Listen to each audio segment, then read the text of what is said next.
오늘의 큐티 말씀은 욥기 9장 17절부터 35절입니다. 제목, 죄 없는 사람도 심판을 받는다. 먼저 앞뒤 문맥을 살펴보겠습니다. 엘리바스의 변론에 이어 욥이 반론하자 이어서 수아 사람 빌닷이 욥의 말에 반박합니다. 욥이 고난을 받는 이유는 죄로 인함이기 때문에 당연히 고난 심판받는 것이라고 보았습니다. 조상들의 지혜와 자연에서 인과응보의 원리에 따라 악인의 결말은 심판을 받아 망한다고 말합니다.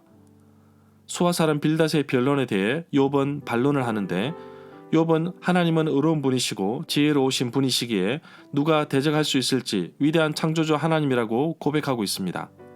그런데 욥은 자신이 처한 극심한 고난의 상황을 도저히 이해할 수 없어서 답답해합니다. 하나님 앞에서 인간은 나약한 존재일 뿐입니다. 힘으로 강하신 분에게 어떻게 자신의 의로움을 표현한다고 해도 욥은 자신이 흠이 없다고 하더라도 죄인이라 형벌을 받게 된다고 하였습니다. 하나님은 정직한 사람에게도 심판을 하시는 분이신데 까닭없이 고난을 받는 의인이 있기 때문으로 보았습니다. 극심한 고통 속에 있는 욥은 아무런 소망이 없어 보입니다. 자신의 정결함과 무죄함에도 지금 보이는 미래는 너무나도 어둡게 보입니다. 문단을 나눠보겠습니다. 17절부터 20절은 항변할 수 없는 재판의 결과, 21절부터 24절은 흠이 없고 의로운 사람도 심판을 받을 수 있다, 25절부터 35절은 아무런 소망이 없어 낙심하는 욥. 17절에 보면 이 구절과 다음 구절 18절에서 욥은 다시 한 번 더 하나님께서 욥 자신에게 왜 이런 고난을 이유 없이 주셨는지를 한탄하고 있습니다. 연약한 인간에 불과한 욥에게 감당할 수 없는 고난을 더하셨다는 의미로 이해할 수 있습니다. 결론적으로 욥이 극심한 고통 속에 있는 것이 사실이나 상처와 고통이 하나님이 주신 것은 틀림이 없으나 이유 없이 자신에게 다가온 심판이기에 탄식하며 탄원하는 것으로 이해할 수 있습니다. 그러나 욥은 자신에게는 죄가 없다는 사실을 재차 강조하고 싶어하는 모습이 보인다고 할 수 있습니다. 19절에 보면 이 구절은 강조를 하기 위함인데, 연약한 인간인 욥이 도저히 비교조차 할 수 없는 절대 주권자이신 하나님이라는 사실을 강조하고 있습니다. 그렇기 때문에 성도들은 하나님의 주권을 인간의 이성으로 이해하기보다는 먼저 하나님의 말씀에 순종하는 자세를 가지는 것이 바람직하다고 볼 수 있습니다. 20절에 보면 욥이 아무리 자기 자신이 의롭다고 생각하고 상대적으로 의로움이 다른 사람에 비해 탁월하다고 할지라도 여전히 하나님 앞에서는 죄인에 지나지 않는 것을 스스로 고백하고 있다고 봅니다. 연약한 인간이 아무리 의롭다는 것을 스스로 증명한다고 하더라도 하나님의 공의로우심과 정의로우심 앞에서는 심판을 받을 수밖에 없는 죄인에 불과하다는 것을 깨닫게 됩니다.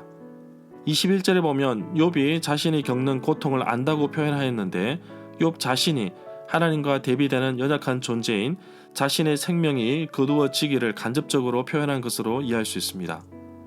23절에 보면 극심한 고통을 당하고 있는 욥이 하나님이 동정하지 않으시고 계속해서 지속적으로 조롱할 것이라는 의미의 탄식으로서 공의로우신 하나님이 왜 자신의 고난에 자비를 베풀지 않는가 하는 처참한 신경이 반영된 것이라고 할 수 있습니다. 25절에 보면 이 구절에 나의 날이 빨리 사라져 버리니 라는 말이 나오는데, 욥기 7장의 주제들 가운데 하나, 즉 인생의 덧없음이란 주제로 되돌아간다고 할 수 있습니다. 29절에 보면 욥은 거의 자포자기한 상태로 보입니다. 자신이 유죄 판결을 받을 것이라고 합니다. 욥이 자신의 무죄함에도 불구하고 결국에는 재판장이신 하나님으로부터 유죄 선언을 받을 것이라는 사실을 확신하면서도 고백한 것으로 이해할 수 있습니다. 또한 자신의 탄식과 한탄과 무죄함의 호소가 아무런 소용이 없다는 사실에 또 한 번 한탄하고 있습니다. 31절에 보면 욥이 앞구절에서 정결케 하는 노력을 하였으나 여전히 모든 것이 하나님에 의해 별다른 효과가 없다는 지경에 이르게 됐다는 사실을 말한다고 봅니다. 하나님의 공의로우심에 대한 온전한 이해가 없다면 스스로 자신의 죄악된 모습을 바라보기보다는 자신이 처한 고난에 대해 원망만 하기 쉬운데, 인간이 얼마나 연약한 존재임을 말해주고 있습니다. 34절에 보면 욥의 개인적인 바라는 것이 포함된 구절로서 욥은 자신이 처해 있는 고통의 상황에서 벗어나기를 간곡히 소망하고 있음을 보게 됩니다. 욥이 하나님을 매우 두려워했음을 나타낸다고 볼 수 있습니다. 절마다 상세한 설명과 구절에서 그리고 핵심 내용과 중심 줄거리는 네이버 블로그에 올려져 있습니다. 내게 주시는 교훈입니다. 극심한 고통 중에 있는 욥에게 친구들이 조언을 해주었으나 진정한 위로가 되지 못하고 도리어 욥이 섭섭해하였습니다. 욥은 하나님께 자신의 무죄와 이유 없는 고통에 대해서 탄식과 더불어 한탄하고 있습니다. 태풍으로 치듯 까닭없이 상처를 입힌다는 욥의 표현 속에서 어쩌면 나 자신도 알 수 없는 영적인 고통이 찾아올 때도 많았습니다. 예전에는 왜 나에게만 이런 일이 일어나는지 나의 삶을 비관하기도 했으나 이제는 하나님을 전적으로 의지하며 나아갑니다. 다른 대안이 없기 때문에 하나님의 손에 맡깁니다. 하나님은 정직한 자, 의로운 자에게도 심판을 내리십니다.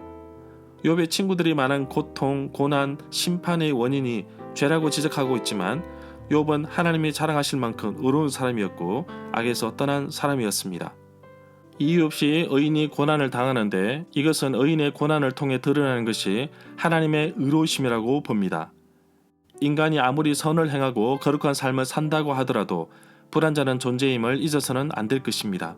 그렇기 때문에 날마다 하나님 앞에서 바른 삶, 거룩한 삶을 위해 끊임없이 나 자신을 채찍질해가며 바로 서 있어야겠습니다. 친구들도 도움이 안 되고 하나님을 바라보았으나 여전히 자신의 연약함을 발견한 욥은 절망에 빠집니다. 자신의 모습에 여러 번 불평을 쏟아내었으나 자신의 고통을 통제하고 이길 어떠한 힘도 없으며 죄인된 자신의 모습 속에서 진정한 위로는 사람이 아니라 하나님이심을 발견하게 됩니다.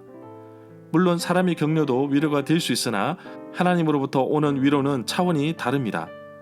최근에 많은 어려움이 있었는데 그때마다 먼저 무릎 꿇고 하나님만 바라보고 하나님께 기도하였습니다. 늘 나의 기도에 귀를 기울여 주시고 피할 길과 이길 힘을 주시는 하나님께 감사하였습니다.